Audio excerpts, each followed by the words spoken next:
Айгүл 89.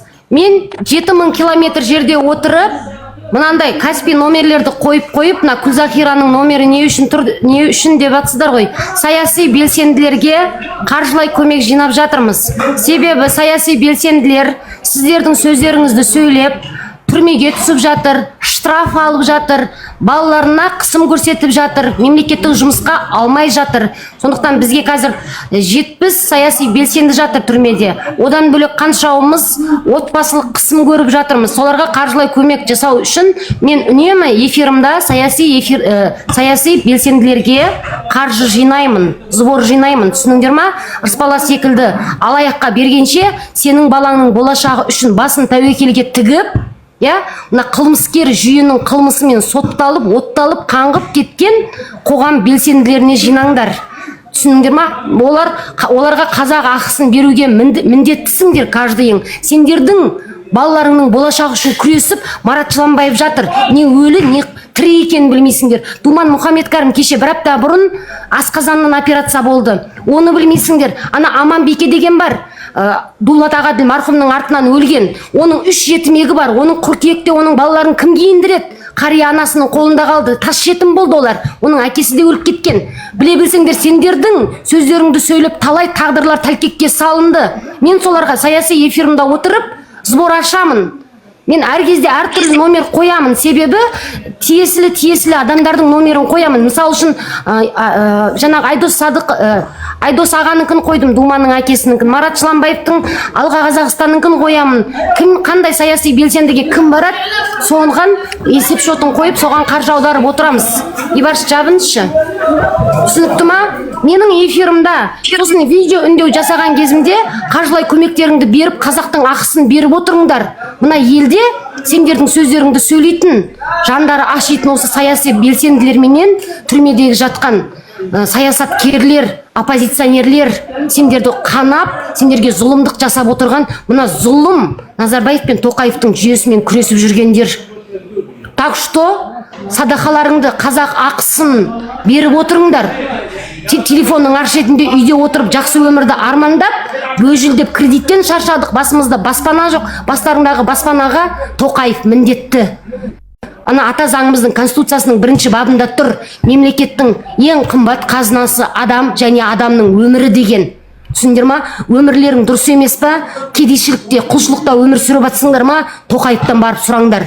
Балаларың ауыру ма? Денсаулық министрінен барып сұраңдар. Жылда денсаулық министрінен 8 миллиард, 9 миллиард қаражат жымқырылып жатыр. Сендер сұрамай, осындай алаяқтарды ортаға қойып отырғанның кесірінен, ана билік басындағы денсаулық министрі кеше еркектердің жатырындағы онкологиялық ауруға 8 миллиард қаражат бөлген. Еркектерде жатыр болатын бет?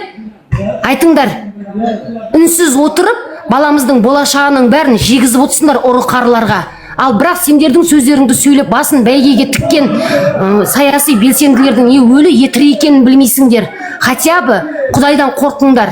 Түсініңдер ма? Сендердің көріп жатқан зұлымдықтарыңа қарсы күресіп, осы зұлым жүйеден зұлымдық көріп, түрмеде жатқан мынау қазақтың жанашырларының сөзін сөйлеп, артынан іздей алмағандарыңа Құдайдан қорқыңдар. Және қаржыларыңды беріп отырыңдар. Арларың таза болсын, Құдайдың алдында арларың таза болсын. Аударыңдар. Әрбір жазамын, әр эфирда мен әр түрлісін жазып отырамын. Әрбір саяси белсендінің туыстарының шөттарын жазамын. Беріп отқан садақаларыңды беріңдер. Сендер мен ойлайтынмын, бұл қазақ 85 мың теңгеге өмір сүріп жатыр. Бұлардан не деп сұраймыз деп мен өзімнің қалтамнан 100 мыңдап, 70 мыңдап, 80 мыңдап аударатынмын 3 жылдан бері. Сөйтсем, окажется, сендерде ақша бар екен. Сендер миллиардтап та бере алады екенсіңдер. Шынайы жанашырларыңа миллиардтап берген жоқсыңдар. 100 теңгелеп, 310 теңгелеп беріп отырсыңдар. Енді сендерден сұрағанды сұраймын, түсініңдер ма? Сұраған кезде естімедім демеңдер. Мен естіртемін сендерге. Сендердің өмірлерің үшін күресіп, зұлымдық көріп атқан қаракөз қазақтарың бар екен. Естіртемін, естіп тұрып, соларға көмек бермей бейғам болатын болсаңдар, Құдайдың алдында барғанда өздерің жауап бересіңдер. Жетім мен жесірдің ақысын жегізіп, Рыспаланы тойдырып отқан қазақтар. Енді сұраймын, окажется, сендерде ақша бар, мен сендерді аяп жүргенмін. Қойшы байқұс өздері кредитке өмір сүріп жүр ғой. Не ішіп, не жеп жатыр бұлар? Бұлардан несін сұраймын деп. Окажется, сендерде ақша бар екен. Беріңдер қоғам белсенділеріне. Оппозицияны қаржыландырыңдар. Сендер үшін қанша тағдырлар тәлкекке түсті. Аманбикенің 3-7 мегін киіндіріңіздер. Ертең мына зор біткеннен кейін Аманбикенің анасының номері бар менде. Қыркүйекке соның 3 баласын киіндіріп беріңдер. Жетім мен жесірді жарылқаймыз деп, мына бір тірі мүгедекті отбасы мен әулетімен жарылқап отырмыз. Жетім мен жесірдің ақысын жегізіп мынандай алаяқтарға. Мен тек қана саяси белсенділердің есеп-шотын жазамын, достар. Сондықтан ойланбай сала беріңіздер. Есебін береді. Каждый саяси белсендінің тума-туысын жазам. Олар сіздердің алдарыңызға шығып есебін береді. Есебі керек десеңдер, ырыспала ұқсап тығып отырмайды. Бірақ олар миллиондап ақша сұрап атқан жоқ. Бір передача апарғаныңыз 100 мың теңге бір белсендінің артына. Адвокаттарға 200-300 мың болуы мүмкін. Сондықтан аямаңыздар, беріңіздер. Ертең жаңағы Аманбикенің балаларын киіндіруіміз керек. Сосын ана алдын өткенде қаңтарда күйеуі өлді, одан кейін өзі авариядан өлді. Оның да артынан 4 жетімегі қалды. Солардың да балаларының есеп-шоттарын тауып, киімдерін түгелдеп беріңдер. Шынайы біз үшін күресіп, ата-анасы 4-3 баласы жетім қалды. Давайте соларға сумкасын, дәптерін, ручкасын алып берейік. Ата-анасы қазақ үшін күресіп өліп кеткен солардың. Лайк басыңыздар, эфир тарқатып отырыңыздар, күнде атсалысып отырыңыздар, достар. Сөйлеңіздер. Қазір ақша салыңыздар, Гүлзахира деп шығады. Дұрыс айтып жатсыз. Қиналыста тұрмыз. Бәрібір бір халықпыз ғой, ішінде де жақсы адамдар бар. Бәрі алаяқ емес. Сіздерге жаңағы мүмкіншіліктеріңіз болса, қаншадан болса да салып қол ұшын беріңіздер, Алладан қайтсын. Халқымызға, мынау елімізге шынайы демократия орнасын, ұры-қарылар кетсін. Қытайды мынау ақ құлақтарды ешқашан кіргізбеуіміз керек, границалардың бәрін жабуымыз керек. Бұл енді тоқтамайтын шегі жоқ ұры-қарылардың мекені. Скоро сыған боламыз. Көшеге шығып, жаңағы ведроменен қайыртылып жүретін заман келе жатыр халқым. Ойламаңдар. Осындай қайыршы боламыз скоро. Осы мынау шірген жүйемен Тоқаевтың. Ол шындық. Роза сөйлесінші. Роза сөйлей осыншы. Өзім 2006 жылғымын да. Негізі үлкендерден қарағанда енді үлкендер үйреніп қалған ғой бұл жүйеге. Жастарға негізі ауыр тиіп жатыр бұл жүйе. Өте ауыр тиіп жатыр. Оқуға байланысты болсын, қандай жағдайға байланысты болсын. Әділдік 0, вообще жоқ. Қазақстанның біз туылғанда болмаған, ертең қорқам, біз қартайғанда тура осылай кете ма деп, содан өте қатты қорқам мен. Өзімнің болашағыма қатты алаңдаймын, алаңдағаным соншалық шетелге оқуға кетіп қалайын деп отырмын мен. Маған бұл жақта алған білімі де керек емес, Қазақстанның Тоқаевы да керек емес, ешқайсы керек емес. Мұхтар Әблязов қашан келеді, сол кезде қасына келіп жұмыс жасаймын Мұхтар Әблязовпен. Мен де білмеймін, мүмкін осындай дипломатияны ма сондай бір таңдайтын шығармын, сөйтіп келіп тек қана Мұхтар Әблязовқа ғана істеймін. Сосын бір мысал айта кетейінші. Осы Украинаның журналисті бар, Дмитрий Комаров деген, соның өзінің программасы бар, «Мир наизнанку» деген. Мен соны көргем. Ол жерде ол кісі бүткіл елдерді аралап жүреді, неше түрлі, сол Пакистан деген мемлекетке барады. Сол Пакистан мемлекетінде енді сол жақтар соқты тарихын айтады, ол жерде бүткілін айтады. Сол кезде айтады да адамдары, енді Пакистанның өзінің жерлері тау тас, сондай да табиғаты. Одан кейін бір айтып береді, бір шамандары, білмеймін, осыдан біраз жыл өткен, орта ғасырда ма, или бір 50 жыл бұрын ба, сол жерде айтқан ғой шамандар, халқын айтқанда, бұл жақта сендер тұра алмайсыңдар. Одан да барып, бұл жерден тез көшіп кетіңдер, әйтпесе анақтан су келе жатыр, бастарыңа тас құлайды деп, қанша айтқан ғой халқына. Ондай болайын деп жатыр, мұндай болайын деп жатыр, қашыңдар деп. Бірақ халқы бетіне қарап күліп тұра берген да. До того тупой ма, түсінбеген ба, сөйтіп бетіне қарап тұра берген. Ана шамандары қанша рет айтқан, сосын сенгендері кетіп қалған. Сенбегендері енді сол топастары енді қалғанда сол жерде бетіне қарап күліп тұра бергендер сөйтіп қалып кеткен. Сөйтіп не болды? Тура сол шаманның айтқаны тура келді ғой. Ана өздері таудың араларында тұрады, сол тас құлаған ғой. сөйтіп сол жақта бір өзен ба, в общем, көл сияқты ма сондай нәрсе пайда болған кейіннен. Иә. Сөйтіп енді адамдардың бәрін енді өзіңіз де біліп тұрсыздар ғой, сол таудың, сол тастың арасында қалып кеткен. Мен айтамын да, сол Әблязов та сіз де қанша мысалы айтып жатсыздар, ертең бұлар да сөйтіп бір нәрсенің астында қалып кетпейсіз де, енді білмеймін енді. Өздеріне істеп отыр ғой, өздеріне істеп отыр. Қарап, біреудің бетіне қарап күліп отыра береді. Ана блогер Акош бар ма, басқасы бар ма? Ондайларды сен ертең жағдайын жақсартып ақ көресің ғой. Сөйтіп өзің шығасың, дұрыс па? Олардан жақсы болып кетесің. Үйтіп олар, ондай блогерлер болмайды ол кезде, өйткені олар жақсы өмір сүреді. Үйтіп қайыр тілеп, басқа тілеп, TikTok, басқа жерде отырмайды олар үйтіп. Соны сәл түсінсе екен деймін да, адамдар ше. Сіздер қазақтаршы қазір Роза, менің қазір Роза, мен айта салайыншы, ойым бұзылып кетеді қазір. Ты представь, сен менің сіңілімсің, аха, и сенің де болашағы, қаяқтан сіңіліңіз, Назерке қаяқтан сіңіліңіз, қызыңыз ғой, менің қызым 2006 ғой. Роза 2006 жылғы деп отыр. 20-да менің қызым жасты. Иә, мен мысалы үшін Роза, ты представь, мен сені жақсы көрем, аха, сен менің қызымсың, да, вот. А ты представь, сенің де ертең қызым болады. А сол қызыңның ешқандай мына болашағы жоқ та, жеріміз де жоқ, хотя бы. Қытайлар келіп алып жатыр жердің бәрінші. Ол 100% Қытай жайлады деген сөз. Ты представь, сонда сен ұрпағың үшін жыламайсың ба, мына қазақтар неге соншалықты сорлы болып отыр да? А? Бір какой-то 5 теңге, 10 теңгеге ше қызға жерден айырылып жатырмыз ғой қазір біз. Қайырлы кеш. Құлдар, ертең 23 август митингке шығасыңдар ма? Мирный митингке. Оппозиция митинг объявить етті ғой. По всему Қазақстану. Шықпаған адам сатқын болады. Бәрін шықпаған. Мына TikTokта қыңсылап отыра бермеңдер, көшеге шығыңдар. Ағалар, әпкелер, айтайын да, егер Қазақстанды білім басқасы мықты бір 5 болып атса, егер мен шетелге оқуға кетпес едім, мен осы жерде қалатын едім. Бірақ Құдай қаласа, ендігі жылы мен оқуға кетем, айткүләп шепіледі, мен айтқан. Құлдар, сендер бәрін шетелге қашып кетсеңдер, мына елде кім күреседі сонда? Елді Қытай мен орыс басқара ма, шетелге көшіп кетіп, шетелді Қазақстанда орнатайық. Күресіңдер, бұл жастарда нелерің бар, күресіңдер, сендер ғой.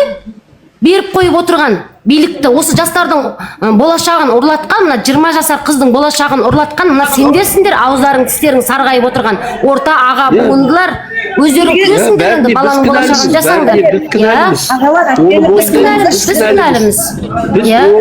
Отырдық, 20 жыл Назарбаев жақсы болады деп Назарбаевты тыңдап. 20 миллион быдло кінәлі. Нұрсұлтан ағай, былай ғой, мен өзімнің білімім үшін Қазақстанда әділдік іздеп мен әкімге дейін барған, мен әкімнің бетіне дейін айтқан министрлер не істеп отыр деп. Міне сіздерге шындығын айтайын мен. Министрлер не істеп отыр? Мынаның айлығын қоспай, білімді бүйтпей деп мен айтарын, мен әкімге де бетіне тура айтқан. Әкім ана жерде не дерін білмей ұялып қалған менен, көзін төмен түсіріп. Жоқ, олар обычно полиция жіберіп, арқаңа утюг бастырып жіберетін еді ол.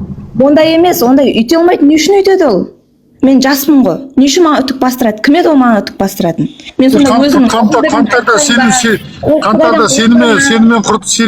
сенімен құрдас, сенен кіші даже 18-19 жастағы балаларды утюг басып, тістерін жұлып тоққа салған ғой.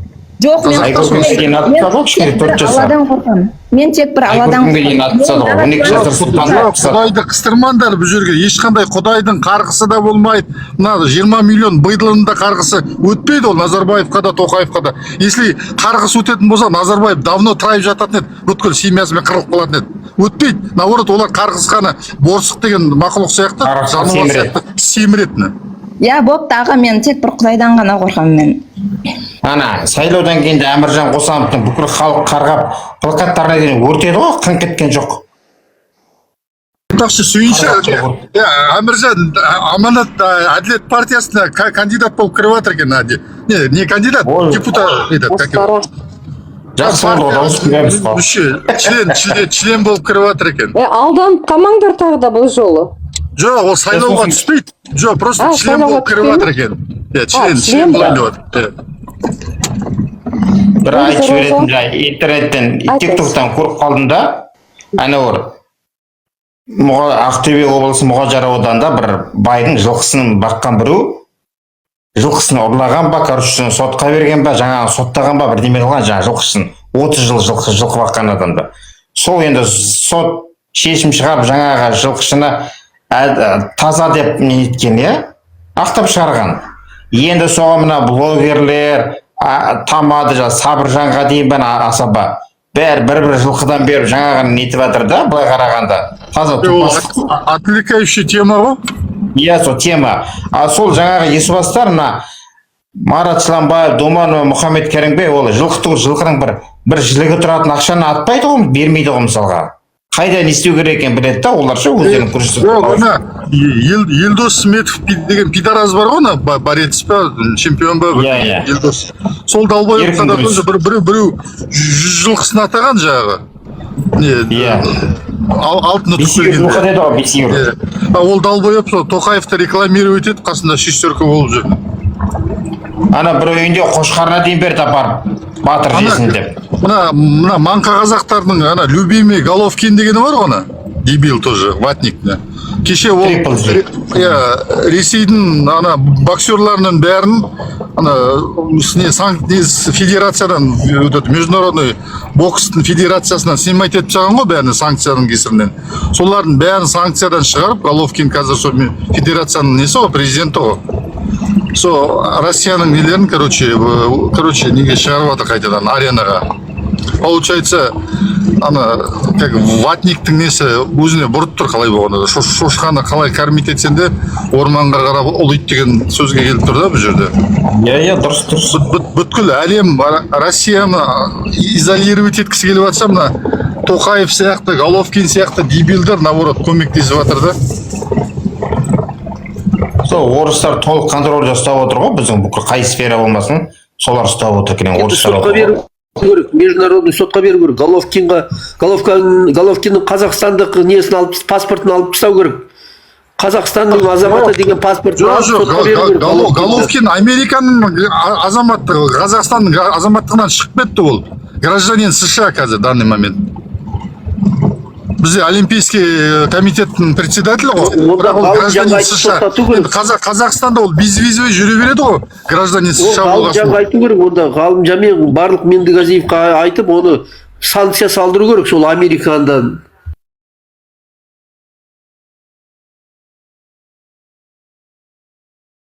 Қазақстанды ит пен құстан басқасының бәрі бұлғап жатыр.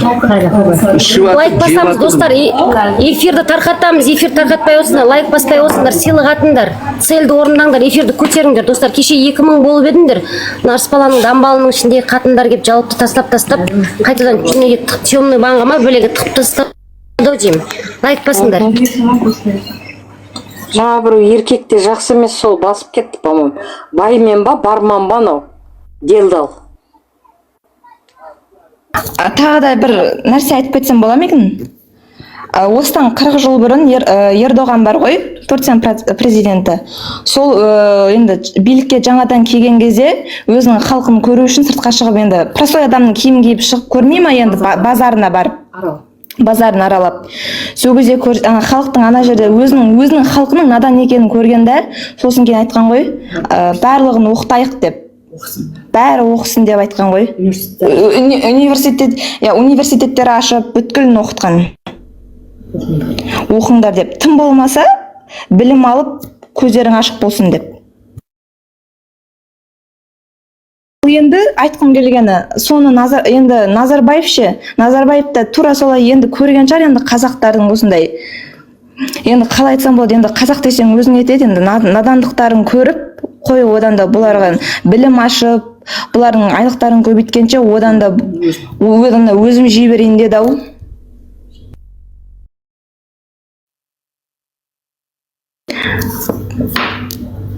Қалмақ, ол арақ ішкенді жақсы көрген. Ана күйеу баласы Дариханың күйеуімен арақ ішеді екен, суббота воскресенье күні. Сол кезде айтыпты, мен қалмақпын, ата бабамның кегін қазақтардан алмайынша, өлгенше бұл қазақты жоқ қылып кетем деп. Бір шетін Қытайға берем, бір шетін орысқа берем, байлығын семьямен сорып алып кетем. Мына қазаққа жасамаған қиындықты мен бірінші болып жасаймын. Көрмегенді көрсетем, мына қазақтардың көзіне қан ағызам деп сөйтіп ана ішіп отырып айтқан екен. Ана өзінің күйеу баласы бар, сол күйеу баласы өліп кетті, оны Швейцарияда дарға асып тастады. Сондай не кітап жазған үшін. Крестный отец дегенде сол жазған, сол шындықтың бәрін жазған. Ана өзінің Дариғадан туған баланы алдап Англиядан әкеп шындықты айтқан үшін өзі өлтіріп тастады Назарбаев. Бұл Назарбаев қазақтың бәрін өлтіреді. Бұл Тоқаев әшейін отырған мебель ол. Бізді руль етіп отқан Назарбаев. Бізді руль етіп отқан Назарбаев. Бір қазақ қалмайды, бәрін өлтірем деген ғой Назарбаев. Иә, ол ойбой, менде бір жасында Назарбаев айтады да, мамам, Назарбаев ол 3000 теңгенің несін берген дейді, ол пособиясын берген дейді. Ойбай, не деген 3000 теңге деймін да мен. Мен де ойлайтын мектеп оқып жүргенімде, осы қолын көтеріп Назарбаев шықса, осы қалай осы не болып отыр деп өзімде ойлайтын ше. Ақыр ондай білімсіздерде отыра беретін болса, онда не үшін мен де болмаймын президент деген секілді. Ақыр бұндай качигар болған ғой Назарбаев, качигар болған. Бұл сол 3000 теңгені еще соны да бермей қойды ғой. Сол Назарбаев. Болаты Айтпасамыз. качегар, сантехник, ойнагенді жасаған, қаншама қыздардың обалына қалған, қаншама отбасыны бұзған. Сонда айтқан ғой, қой десеңші мынау үніңе деген ғой. Сөйтсе не бопты? Бір президенттің бір туған інісінің сонысын көтере алмайсыңдар ма? Көтеріңдер еркелігін деп айтқан ғой, жауап берген солай. Ятсыздар. Анау әйелі Сара Назарбаева қазақтың балдарының бәрін сатқан ғой шетелге, $50,000 әрқайсысы. Ол өзінің қалмақ екенін дәлелдеп кетті ғой Назарбаев. Қалмақта үлкен қарғыс бар екен, айдалада 2 сиыр айдады. Ол халықты кредитке 2 сиыр алып күн көріңдер деп мазақ қылды ғой соңында. Қарғап кетті да халықты. Оны дәлелдеп кетті ғой оңбаған. Қазақтың баласын сатты, байлығын сатты, білген істеді. Осыған жеткізді ғой міне. Сондықтан халқым оянайық, ол президент деген тастап парламенттік республикаға көшек халық билікті басқарсын. Мына жемқорлар болып тағы отыра бермейік, енді қалған өмірімізді тым қу тақыр болып. Кезінде Шерхан атамыз айтқан алтын сандықтың үстіне жалаңбас отырық деп. Сондықтан оянып, ертең 23-не қарай бәріміз атсалысып, өзіміздің шынайы демократиямызды, парламенттік республикамызды көрейікші шынайы өмірімізде. Бізде уақыт жоқ енді, уақыт жоқ, уақыт деген бізде жоқ. Бұрын 40 жыл уақытымызды өткізіп алдық. Кәрміналар Тоқаев пен Назарбаев бұл біздің жерді де, байлықты да сатып жерген. Бұлар чемоданын алады да кетеді да жерді босатып береді. Біз құл болып қаламыз. Біз енді қимылдамасақ болды. Бізде бірақ шанс бар болды. Или тұрамыз да мына билікті қолға аламыз, или құл болып кетеміз. Өмір бақи құл болып кетеміз. Бізге мына Қытайлар енді 4-5 жыл кірсе, Қытайлар 30-40 миллионы кіріп кетсе, бітті, біз жоқ болып кетеміз. Бізде осы биыл мына августта шанс бар. Оның кейін Құдай біледі қашан шанс болатын. Соны сезіну керек. Мына баспен адам ойланып, баспен сезіну керек. Жүрекпен намысты болып тұруымыз керек. Ертең не боламыз? Мына бәрінен айырылып жатырмыз ғой. Көріп тұрсыңдар ғой өздері ғана.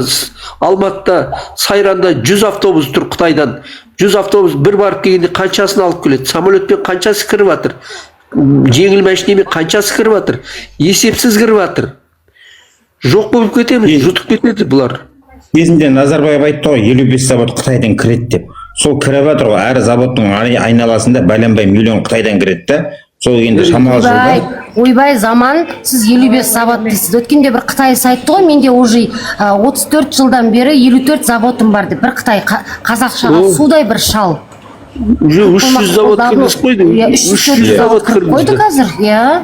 300 завод бар. Әр облыста 4-5 заводтан жұмыс істеп жатыр. Одан бері бәрі қазақты улап, рак қылып жатыр. Қазақтардың бәрі рак болып 40-50 жасқа келіп рак болып жатыр бәрі. Қызылорданың бәрін улап тастады. Өңкей урановый нені де ашты, бәрін де ашты. Қазір аурудың бәрі шығып жатыр. То сол сахарный диабет, то рак, то давление бітті. 40-50-ге келгеннен болды қазақтың бәрі ауру. Қазір сау қазақ жоқ. Любой қазақтан сұрашы, әнерім ауырады, мінелерім ауырады дейді. Кілең химический заводтарын бізге салады ғой кезіндегі орыстар сияқты ғой, кілең химияның барын бізге салды ғой.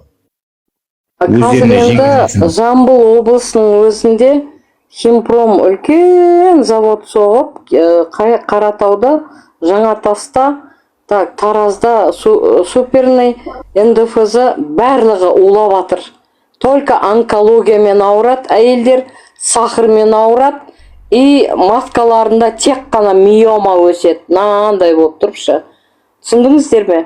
Соның бәрін соғып жатқан қазір Қытайлар енді жұмысшыларды алмаймыз деген құрылтайға қарсы халық біз қайда барамыз енді деп, бұларды былтыр 2000 адамды бәрін жұмыстан шығарып жіберген ғой. Сендерді ана новый заводтарға жұмысқа аламыз деп. Содан барған, әні ертең, мұны ертең деген өткенде барған, енді қазақтарды алатын бопты мыс. Примерно қазірші рабочыларды жинап атыр. Бұл құрылтайға қарсы халық көтеріліп кетпесін деген бұл құйтырқы іс әрекеті болып тұр. Ал енді резюме тапсырған жігіттер 3 айдан кейін хабарын аласыз деп сонда жауап беріп қайтарып отыр екен. Көрдіңіздер ма? Значит, бірде-бір қазақты о жаққа алмайды, құрылтайдан кейін өзінің қытайларын как положено жұмысқа алады деген сөз. Вот. Это достоверно. Мына точкадағы сөйлеген апа, микрофоныңызды өзіңіз аша қойыңыз, жаңа мен микрофоныңызды жауып қойып едім, аша алмай отырмын. Апай. Мына кісінің микрофонын аша алмай отырмын. Өзі аша алмай отырмын. Все. Айткүлөчү. Сен ана Рысбаланың таблицасын ұрлаған ақшасын шығарып қой. Халық көрсін. Әлі сенбей отырған шығар. Әлі 20 миллион көрмеген шығар әлі. Шығарып қой. Тұрсын, алма. Иә. Енді біздің Қазақстанда отыр бүйтіп құр болып бүйтіп отырғанымыз енді орыстар мен өзбектерден ет қолдау. Өз жерімізде күлетін шығар бізге. Хотя олардың жерлері емес қой, олар любой время өз жерлеріне бара салады, ал жер біздікі. Түбінде қалатын біз, келетін біз, қай жерде оқысақ та, оқымасақ та. Қытайларды бәрін талтаңдатыпшы, Алматының төріне, Астананың төріне сигізіп түшкізіп отырған қазақтарда намыс жоқ екен, қазақтың жігіттеріндеші. Келсінші қазір, келіп айтсыншы тағы да, жаңағыдай мал. Эретке салып отырсыңдар деп, өтірік болса бетімізге түкірсін. Қаншама саяси тұтқындар бекерден бекер осындай шындықты айтамын деп түрмеде отыр бәрі. 50 градус ыстықта жаңағыдай 1 литр су бермеу деген масқара ғой, адамның истощение организма болады. Неужели сендер бар ғой Марат Жыланбаевқа, Думанға, басқа да әділеттер отыр. Қаншама біздің байқұстар отыршы, былайша айтқандашы, осындай ақиқатты айтып шырылдаған азаматтарға неге жандарың ашымайды, қазақтар?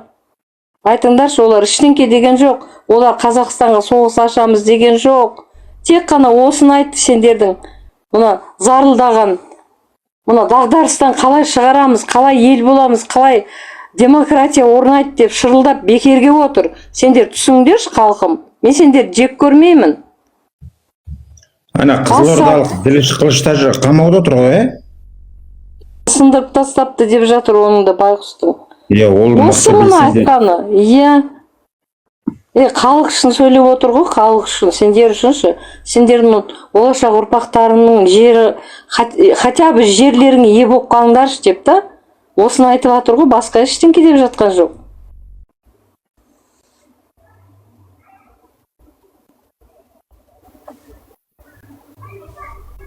Гүлназдың қанша мектепке баратын баласы бар, достар?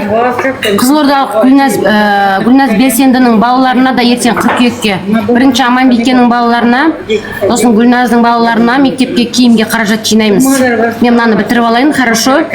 Сосын не? Тағы бізде кімдер бар еді? бірсыпыра барлығына біразына діліш қылыштың да егер қажет болса балалар мектеп жасындағы балалар болса негізі бәрін бірсыпыра жазып шығуымыз керек. Біразіне беріп отырмыз ғой. Гүлназға әлі мен звор ашқан жоқпын, потому что кеше ауысты. Жақында ғана қайтыс болды ғой ана біздің белсенді. Атын ұмытып отқандығашы, ана нервничать еткен ма? Кім ғой? Гуля апаға, оған өткенде жақсы жиналды, рахмет айтты олар жақсы жиналды деп. Оның бірақ баласы мектепке бармайды, оның баласына ай сайын біз жаңағы денсаулығы жоқ қой екінші баласының. Соған көмек беріп отырсақ болады ай сайын. Оның баласы мектепке бармайды, үйінде жаңағы несі бар, мүмкіндігі шектеулі. Сөйле. Сендер шетелде отырып қазаққа қашан іріткі салуды қоясыңдар? Сен іріткі деме, сен шіріп кеткен адамсың ғой. Сен іріткі салып отырсың. Қазақстанға келмейсің, шықпайсың ба? Осақта отырып саламын, не істей аласың? Сендерді спонсировать етеді. Бізді ешкім спонсировать етпейді. И чё теперь еди, не істей аласың? Салу үшін спонсировать етеді. Вот, қара енді. Іріткі салу деген не ол? Айтшы маған. Іріткі салу деген не? Мен іріткі саламын, шетелде отырып халыққа митингке шық деймін. Мынандай ұры қары ырыспаланың жаңа ұрлағаның желкесінен шығар деймін. Не істейсің? Ал қолыңнан не келеді сенің? Істеші істейтініңді маған. Халық мені тыңдайды, шық десем шығады халық. Түсінің ба? Себебі мен халықтан ақша сұрап отырмыз біз. Сен білесің ба? Сендер шығарсыңдар алаяқтықпенен байып отырған. Біз қара халықпыз міне. Сіңіріміз шығып кеткен байқұс сорлы қайыршы халықпыз. Түсінесің ба сен? Осы қызға айтып отырмыз. Не істейміз? Бетіңді ашшы, Лили, бетіңді ашшы. Бетіңді аш, сен жағаласпай, микрофонды ашпайсың ба? Бетіңді аш, ұрыспаланың жәлептері, бетіңді аш бірінші, түсінің ба? Атыңды да қойамайсың, суретіңді де қоя алмайсың. Көтің ойнап отыр ғой, ұрыспаланың артынан сотталасыңдар, ұрысты армиясы, бәрін кетесің. Мына цифрада отқандарының бәрі кетесіңдер, түсініңдер ма? Сендер группа болып қылмыс жасағасыңдар. Сотта кәдімгі пайдаланылған ақпарат, таза ақпарат, бұл ешкім бұны шығарбаған жоқ. Сен мықты болсаң, дәл мен құсап Айтгүл Сармурзаева деп атыңды жазып, бала шағаңды Қазақстанда отырғызып қойып, мынандай ұры алаяқтармен күрес. Түсінің ба? Шетелге шықта. Сен мына жерде көтің шыдамай, сен суретіңді қоймай алсың, бетіңді аш бірінші, сонда бетіңді аш, суретіңді қой, бетіңді аш, түсінің ба? Суретіңді ашып, бетіңді аш, суретіңді қойып, бетіңді аш, түсінің ба? Вот именно, сенің көтің тұрмайды, мен сенімен сағаласып тұрмайды екем, жүйкемді жұқартып мына жерде. Сенің көтің тұрмайды. Түсініңдер ма? Лили деп ат қойып апты тағы да, Лили. Өтірік ат қойып отыр ғой, потому что қорқып отыр, біліп отыр ертең сотталатындарының. Бәрі жаңағы немен келіп отыр, скрытый аккаунтпен. Сендердің иди кодтарын көріп отыр, мына астында отырған нелер, айтишниктер, түсініңдер ма? Суреттеріңді оямайсыңдар, аттарыңды жазамайсыңдар, өлетін күндеріңді біліп отырсыңдар сендер ертең сотталатын күндеріңді. Қайыршы немелер, халық болмаса, халықтың садақасы болмаса, мүгедектер, балдарыңды асырай алмайсыңдар сендер.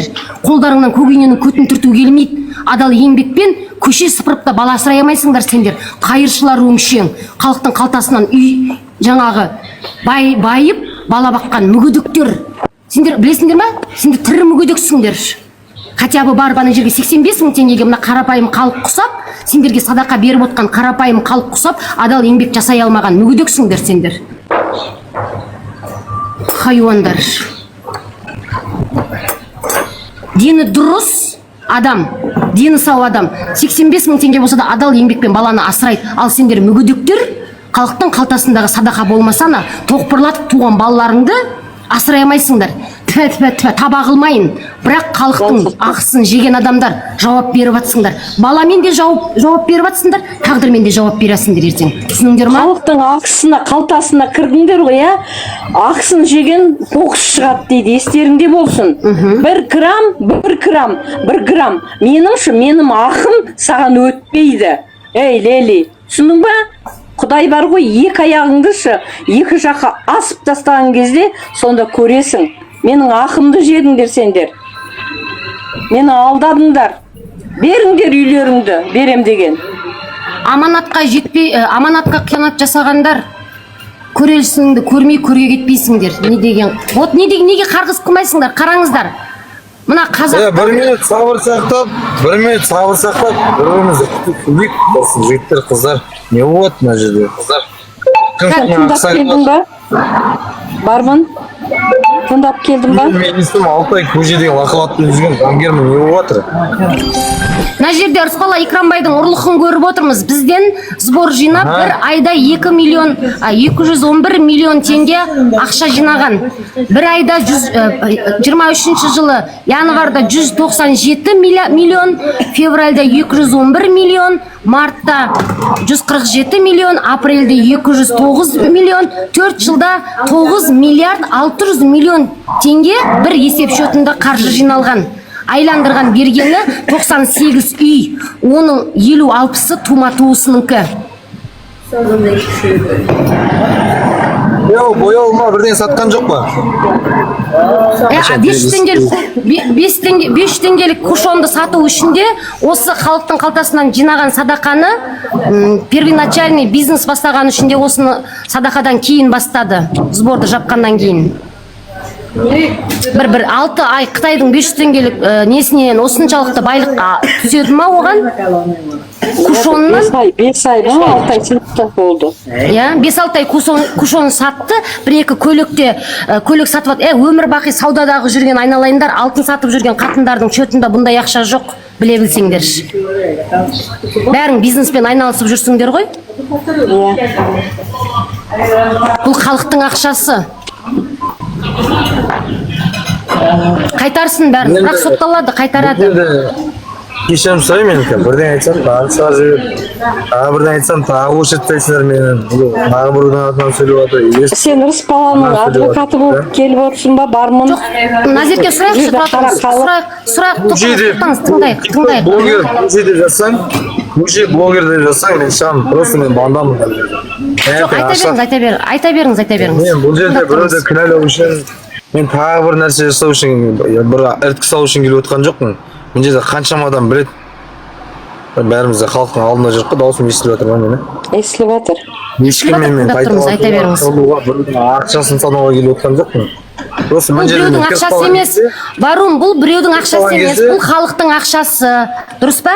Несчастный бір блогер 4 жылда халықтың қалтасынан 9 миллиард 600 миллион теңге жинаған. Тағы бұның екінші шөті бар. Ол жақта да дәл осындай сума болуы әбден мүмкін. Кім зиян болып отыр, кім ар жазып отыр? Біз халық. Халықтың бәрі бір ауыздан шықпайды ғой, мен әйелімді сатып алған кезінде одан. Біз бояуына емес, біз садақа салғанбыз. Біз қазақтың жетім жесіріне үй берсін деп ақша салғанбыз. Біз соның дауын сұрап жатырмыз. Ондай нәрсе тауып беретін болса, мен сендерге бәленбай адам тауып беремін, ондай жеп жүрген адамдарды. Тапта шығар, айғайла айт, біз жетім мен жесірдің ақысын жегізіп қоймаймыз итпен құсқа. Енді бұл жерде мысалы сіз 100 мың бердіңіз да, біреу 100 теңге береді, біреу 200 теңге береді, мен бар 5000 теңге беремін мысалға да. Ол енді адам болғасын, ниетің сен садақа деп берілдің ғой, Алланың разылығы үшін беріп жатсың ба арзағында? Алланың разылығы үшін Рысбала Икрамбайға миллиардтарды жесін деп берген жоқ. Мен қарапайым жетім мен жесірдің разылығы үшін бердім. Солар дұрыс өмір сүрсін дедім. Оның сборына неге ақша саласың сен? Енді ол деген халықтың алдына шықты ғой сөйтіп. Бүкіл халық бердік қой біз. Жүр ғой өзің баласы ауырады. Мен де қызым ауырады да. Мен ешкім сөзін сөйлемеймін. Мен өзім ақтаудікімін. Мен просто мына жерде хайбай болып отқасын. Барым жоқ, арманыңды айт. Не келдің? Арманыңды айт. Сен өзің мамандығың қандай сен? Кім айтқыр өзің? Не үшін келдің айт? Менің мамандығым әлеуметтік қызметкер, осал топтағылардың құқығын қорғаушы болып 11 жыл қызмет істегенмін мен. Мен Рысбала Икрамбай ұқсап, халықтың қалтасынан алған жоқпын. Мен үкіметтен алдым. Жетім мен жесірдің ақысын, инвалидтің жаңағы мүмкіндігі шектеулі баланың білімін, денсаулығын мен үкіметтен талап етіп 11 жыл жұмыс жасағанмын. Түсініңдер ма? Бұл қаншық 24-те үрей. Самал, үріп жүріп, сендердің ұры Ырысбала Икрамбайларыңның міне бет пердесін аштық. Ырысбала Икрамбайларың сотталады ертең. Масқара, қара бет. Масқара, қара бет болды мынау. Не ұят бермеген, не жағдайларын жасамаған, не азық-түлік апарып бермеген. Ана біреу бауырларының бәріне ұят беріп, шетелден Rolls-Royce деген машина, автокөлігін сатып алып беріп, мәз-мейрам болып отыр. Пішту халқыңа депші, ұятсыздар өңшең. Құдай ұрады ғой оны, Құдай ұрады. Жетіммен жетірді жылатпа дейді, ақысына кіріп кетті бұл. Халықтың мұны мен сияқты қара халықтың ақысына кіріп жылатып отыр бұл. Манар сөйлеңіз.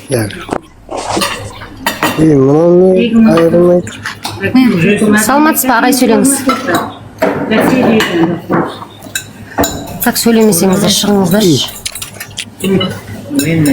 Жұртқа керім көрініп дейді. Я, Ырысбала Икрамбай уақытысында Мұхтар Әблязовты ұры деген. Мұхтар Әблязов 7 миллиард ұрлап кетті деп, бірақ Ырысбала Икрамбай дәлелдеген жоқ. Бірақ жана кімнің Мұхтар Әблязовтың ұры 7 миллиард ұрлап кеткен дәл осындай списокпен дәлелдеп бераған жоқсыңдар. Ырысбала Икрамбай Мұхтар Әблязовты ұры дегені үшін міне Құдайдың қаһарына ұшырып, көті ашылды. Түсіндер ма? Дәл сол секілді анау Қайсар Хамзаларыңда Мұхтар Әблязовты ұры 7 миллиард ұрлап кетті деп еді. Үкіметке жұмыс жасап, миллион подписчикті, оқырманды жинап алып, оның да бүгін 7 жылға сотталды. Түсініңдер ма? Нақақтан нақап Мұхтар Әблязовке тіл тигізгендер бәріңнің көттерің осылай ашылады. Қылмыстық жүйенің қылмысын жасыру үшін, өздеріңнің қылмыстарыңды жасыру үшін Мұхтар Әблязовке тіл тигізгендер. Ол Құдайдың қорғауындағы бала, қазақтың маңдайына бақ болып біткен, бірақ жалғыз тұлға, миллионнан біреу туылған тұлға, соған тіл тигізген Ырысбала Икрамбайдың міне көті ашылды, түрмеде шірейді. Ырысбала Икрамбай не только 7 миллиард, бір есеп шотында 9 миллиард 600 миллион ұрлаған. Сондықтан тілдеріңді тартыңдар. Мұхтар Әблязовке жаңағы тіл тигізіп ұры қар деп, оны даже Назарбаев та дәлелдеп берген жоқ. Айткүл енді битеміз. Кім Мұхтар Әблязовты ұры дейді, солардың счетін барлық жерден тифин полицияға айтып тексертіп, бәрінің көтін ашамыз. Сол ұры деген адамның бәрінде осындай ұрлық ақша бар. Любойын ашсаң, любойынан осындай миллиардтап шыға келеді. Сөйтіп жала жапқан, Мұхтар Әблязовқа жала жапқан адамды біз тексереміз. Мұхтар Әблязов ұры болса, мынау жүйедегі жалмауыз айдахарлар баяғыда түрмеге отырғызатын еді. Дәлелсіз Әблязовты ұры демеңдер. Ауыздарын қисайып қалады. Жоқ, мына жерде бар ғой, мына 9 миллиард деген бұл жай оңай ақша емес. 9 миллиард деген ол халықтың Қазақстанның халқының садақа деп берген ақшасы. Садақаға қол салған екі дүниеде де оңбайды. Қаншама қариялар пенсияларын салды. Сол ана Ырысбала қатының шотына. Неге ол қордың шотын бермеген? Неге ол өзінің личный Каспий шотына, Народный банктағы шоттарына өз атына жинаған халықтың ақшасын? Неге қордың шотын шығармаған халықтың алдына? 9 миллиард сендер немені оңай ақша деп ойлап отырсыңдар ма? Қаншама халық салды, садақамызды берейік деп. Сонда 100 үй, 98 үй 100 миллиард болып тұр ма? Жаңа шыққандарға Ырысбаланы сөзін сөйлеп тұрғандарға айтып отырмын, Сендер немені 9 миллиард шутка ақша деп ойлап тұрсыңдар ма? Сендердің тұқымдарыңда бұндай 9 миллиард ақша көрмеген. 4 жылда 4 рет елдер құрбан айтып береді. 4 жылда 4 рет құрбан айтып береді. 4 жылда құрбан айтып. Сонда қалай ұялмай жаңағы бармын деген сумма береді елдер. Не деп шығып тұрсың, қатының кушан сатып алған деп. Ол кушан Қытайда әрі кетсе бір 50 теңге оптам алсаң, вагондап. Еркек басыңмен бармын деген ұялмай қатын кушан алған деп отырды. Ол 50 теңге оптам Қытайдан алып келсең. Оптам вагондап алып келсең. Копейка Қытайда бәрі. 9 миллиард ақша халықтың садақаға деп берген ақшаға қол сұққан адамның сөзін сөйлеп отырсыңдар ма? Сендерде қандай ұятты арда қалмаған екен. Рысбаланың сөзін сөйлеп, мына жерге не беттеріңмен кіріп отырсыңдар? 9 миллиард деген ақша қаншама қариялар пенсияларынан ауыздардан жұрып садақамызды берейік, мұқтаж жандарға үй болсын деп, жетім балаларға, жесір әйелдерге үйлер баспана болсын деп. Сонда 9 миллиард, бұл 9 миллиард емес, бұдан да көп ақша, әлі зерттей берсе. Сонда 98 үй, 98 ақ үй, бұлышны үйлер арзанға сатып алып, сонда 9 миллиард болып тұрма, сонда 98 үй? Апа, ол 98 үйдің 50-нен көбі Рысбаланың тума туысы, жекжат жұраты, қайын жұрты, нағашы жұртына алынып берген. Енді ол бөлген жағдай ғой. Ең бірінші бүкіл туыс, ана туғандарын қамтамасыз етті ғой. Халықтың ақшасын аясын ба? Еңбекпен келген жоқ қой. Әлгі айтады ғой, кедей байымасын, ханға сәлем бермей кетеді дейді. Айткүл әпше, саламатсыз ба, қалайсыз? Ұятсыздар, сондай ұрлық жасаған адамның сөзін сөйлеп, отырсыңдар. Значит, сендер сөзін сөйлеп, шыққандар бірге, ішкен жегендерің бірге болып отыр ғой. Әйтпесе Рысбала үш қайлаған сорпаларың бет? Дұрыс айтасыз. Тәртіпсіздер, тәрбиесіздер. Халықтың садақасына қол жұмсаған адамды сендер еще жақтап отырсыңдар. Сонда жақтаған адамдар құдайларға не деп барасыңдар? Дұрыс айтасыз. Оңбайсыңдар сендер, оңбайсыңдар. Сендердің осы істеп отырғандарың өздеріңе тимесе тимей ақ қойсын. Бірақ та ұмытпаңдар, істеген кесапатың артындағы 7-40 ұрпағыңа жетеді, түбінде біреуіне жетеді. Ойламаңдар. Бұл жай қайдап. Жер бетіне сынақ болса, ана жақта сұрау дайын тұрады. Алдыңда, құдайыңа барғанда. Масқара ғой, масқара ғой. Бір какой-то жат-жас келіншек қатын, міне, сонша ақшаны халықтың өзің личный счетына аудара берген. Егер де сен бар ғой, не болсаң, қордың счеты қайда? Неге қордың счетына салдырып бағасың халыққа?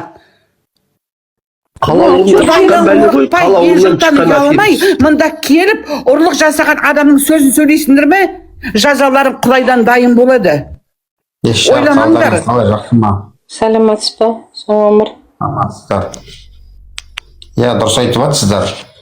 Тәрбиесіз, тәлім көрмеген адамсыңдар мына жерде. Сонша ұрлық жасаған, Рысбаланың сөзін сөйлеп, құдайларға не деп барып айтасыңдар?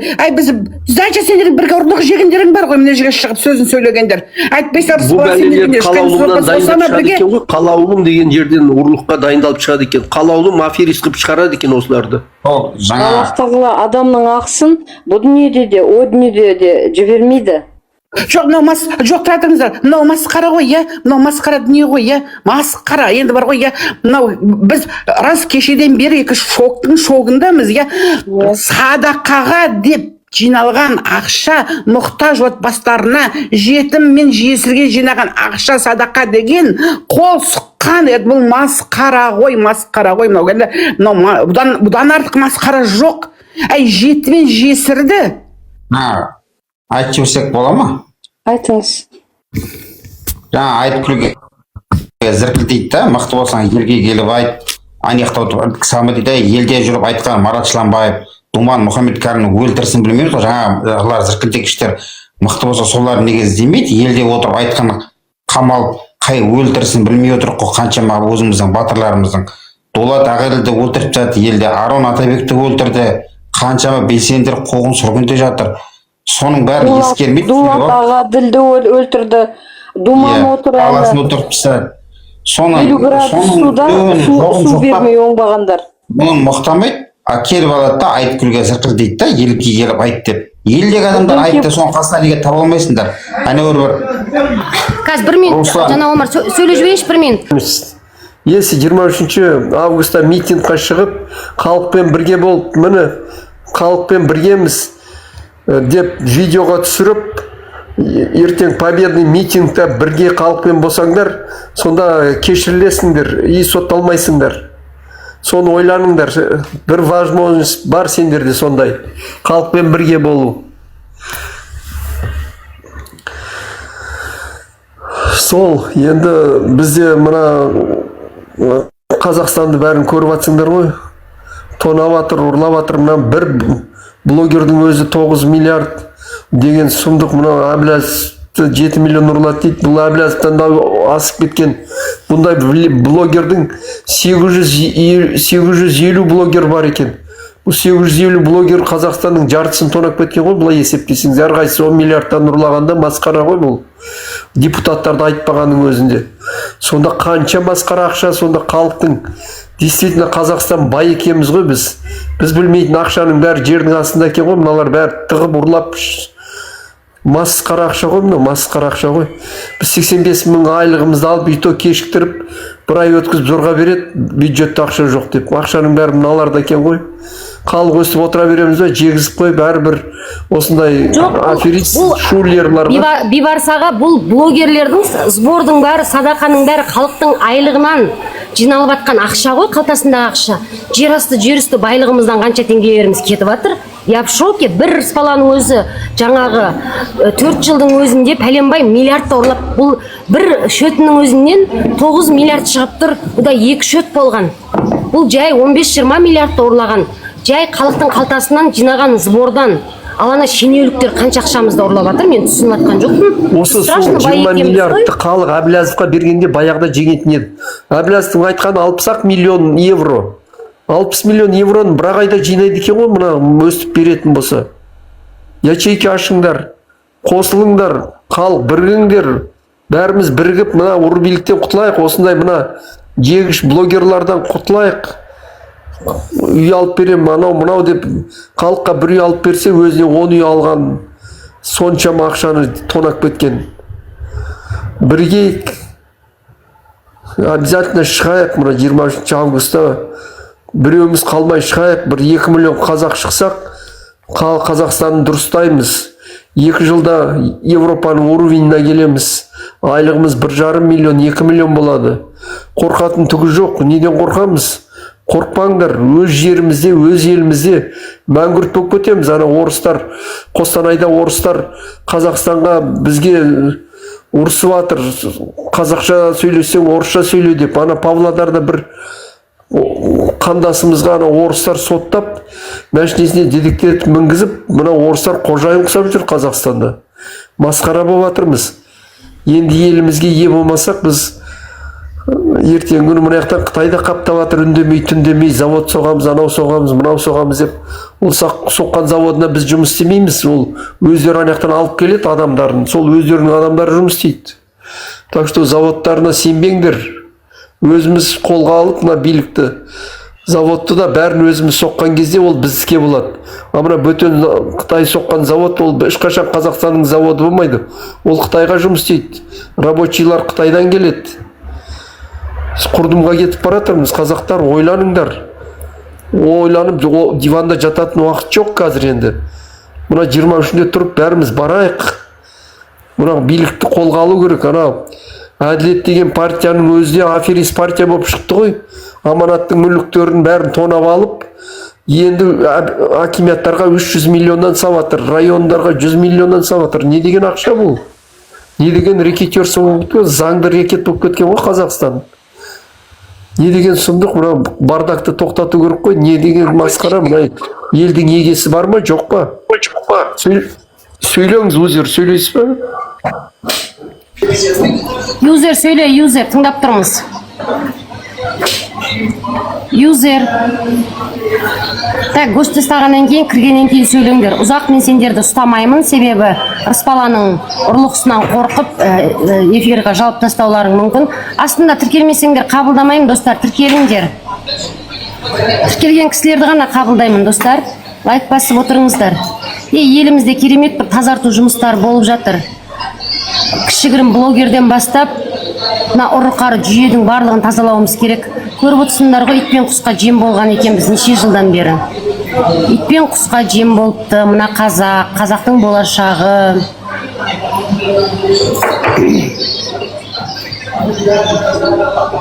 Ой, Аллай. Несібемізді итпен құсқа беріп қойып, өзіміз 85 мың теңгеге, 65 мың теңге зейнеткерге жұмыс жасап, ауыздарыңда тістерің жоқ. 24/7 кредитке, Каспий рейдке тамақ жеп отырсыңдар қазақтар. Ойланыңдар. Жаным кірді-ау, жаңағы Мұхтар Әблязовты ұры дегендердің сотталғанына ше, Ибарсаға. Ана бүгін сотталып жатқан кім бар ғой, жаңағы Қайсар Хамза деген. Сол 7 жылға сотталды. Былтыр сол айтқан, кім дегенде Зайбал болды. Ұры Мұхтар Әблязов 7 миллиардты ұрлап кетіп, Зайбал болды. Митинг жарияласа, көшеге шығамай қаламыз деп еді. Өзін апарып бүгін жүрген жерінен алып кетіп, өзін қамады. Қылмысы бар да өзінің. Енді Рысбала Икрамбай қамалады. Рысбала Икрамбай да Мұхтар Әблязовке жала жапқан. Олар бүлікшілер, олар мемлекетті тонағандар деп. Нағыз мемлекетті тонаған ұрлықшы Рысбаланың өзі екен. Құдайдан қорқ. Енді Құдай бар ғой. Біздің жүрегіміздегі Құдай біздің ақымызды жегізбейді.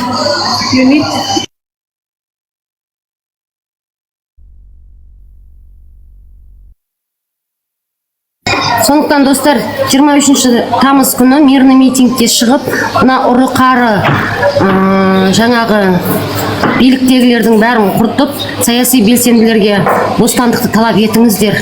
Сіздер үшін нақақтан нақақ сотталып, отталып, түрмеде жатыр Марат Жыланбаев, Думан Мұхаммед Кәрім, Әйгерім Тілеужан, тағы да соған көп Амангелді Жақин ағамыз жатыр.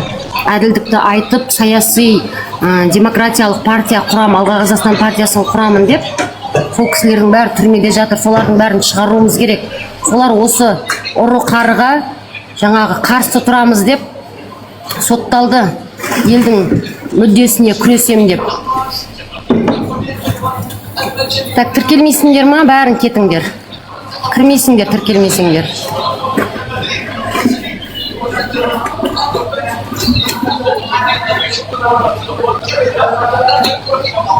Менің ақымды Құдай алып берді Рысбаладан. Өзінше бір Құдайға тапсырып едім, Құдай ақымды алып берді. Балаңның қайда екенін білмейтін, байыңның қайда екенін білмейтін қаңғыбас қатын, сен менің теңім емес деп еді маған. Енді өзі баласының қайда, байының қайда қалғанын білмейтін, өзі ажырасайын деп жүр екен, ұрлықсын жасыру үшін. Шүкір, тәуба. Бәріңді Құдайға салдық, ұры қарлар. Құдайдың өзі ақ маскаларыңды шешіп береді.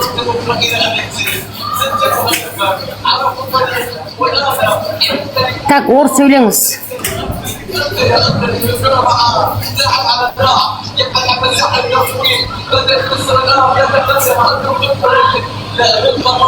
Так, тіркелмесеңдер, кірмейсіңдер, әуре болмай ақ қойыңдар.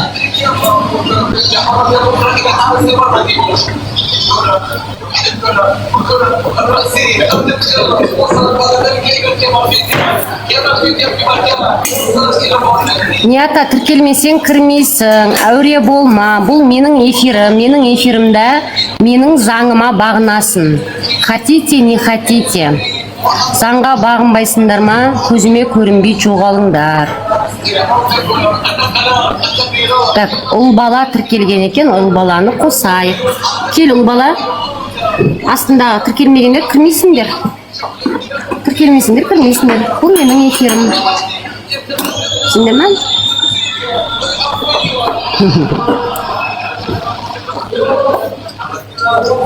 Бағынған құл болмайды.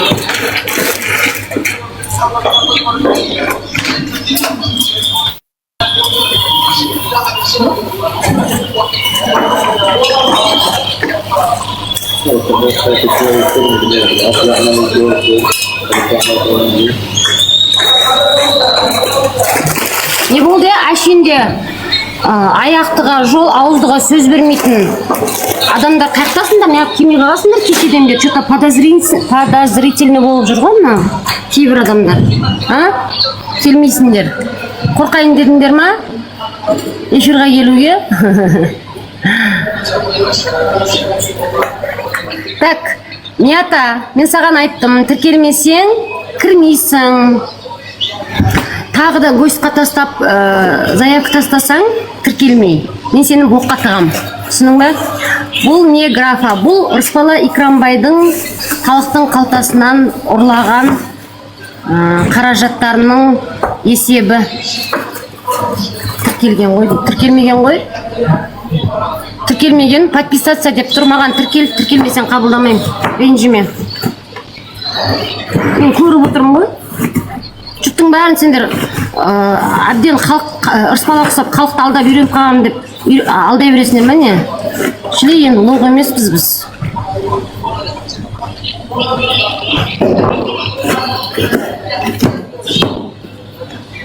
О, мына леди ручкасын алып қойып едім, тіркеліп кеп тұр ғой.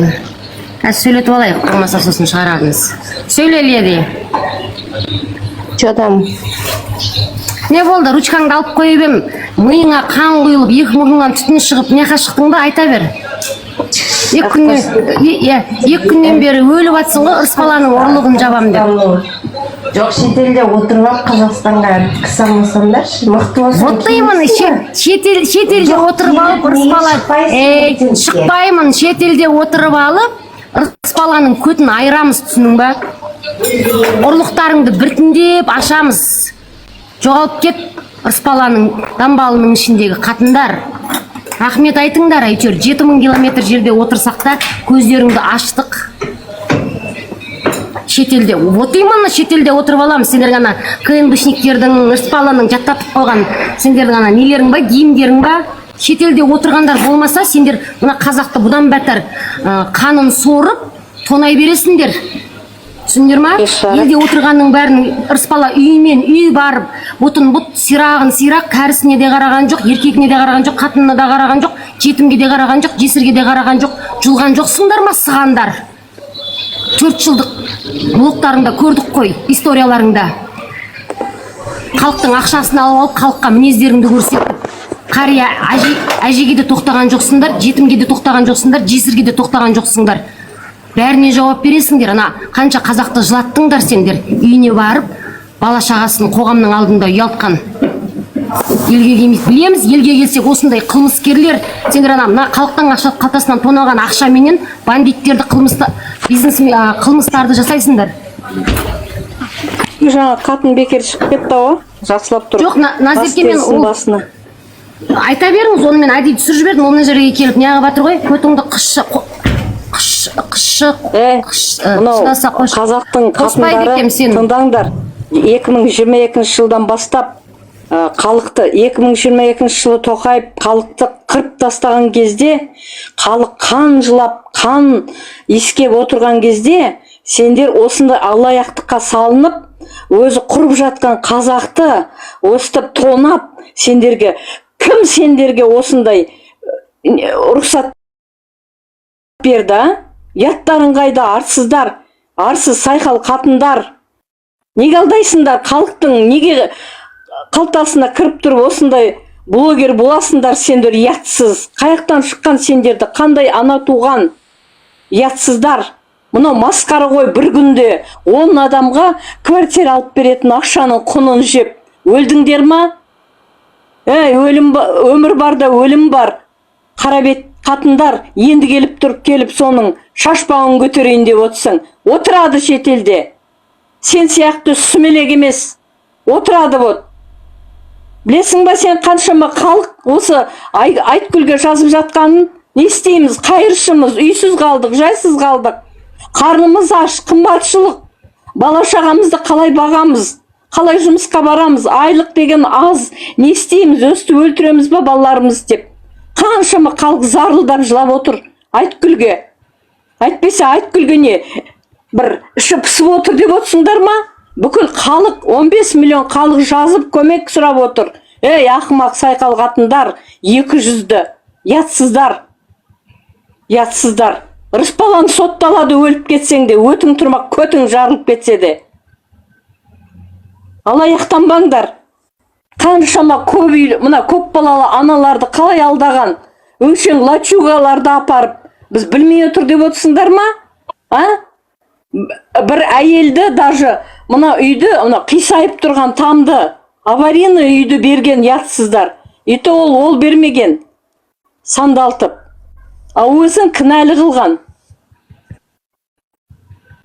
Бұлжырамаңдар. Бұлжырап Айткүл жаққа қарай сөйлемеңдер. Ертең сендердің қарабастарыңа келеді, бәрін сотталасыңдар. Мұна жүйеде отырғаншы, ойлап отырсың ба қазір сен? бизнесім бар, бизнестің бәрін осы рыспала арқылы мынау міндетті түрде салықты жалтардым деп отырсыңдар ма? Жоқ.